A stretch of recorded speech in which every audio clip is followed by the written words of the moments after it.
Hello, bachcho, let's read the question first. The question says that show variation of voltage and current with time in case of AC circuit having pure resistance.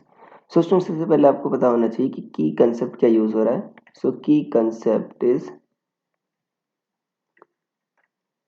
AC circuit.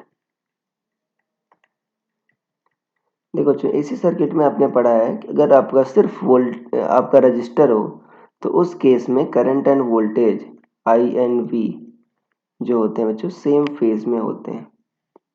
I, V are in same phase.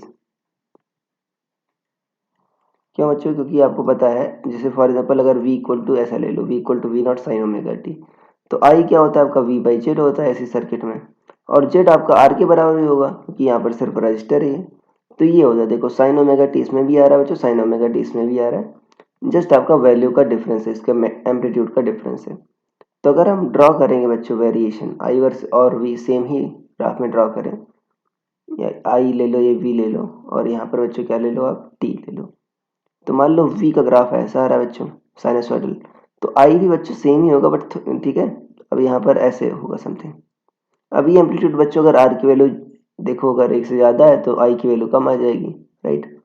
तो यहाँ पर क्या होगा आपका, ये आई not रख दें बच्चों, और ये क्या हो जाएगा आपका वी नॉट हो जाएगा. ये टी का ग्राफ है, राइट. दोनों ग्राफ बच्चों क्या है, साइनसॉइडल है. तो ऐसा बच्चों आपका वेरिएशन होगा, सेम फेस में होंगे दोनों. So I hope you understood it well. Best of luck.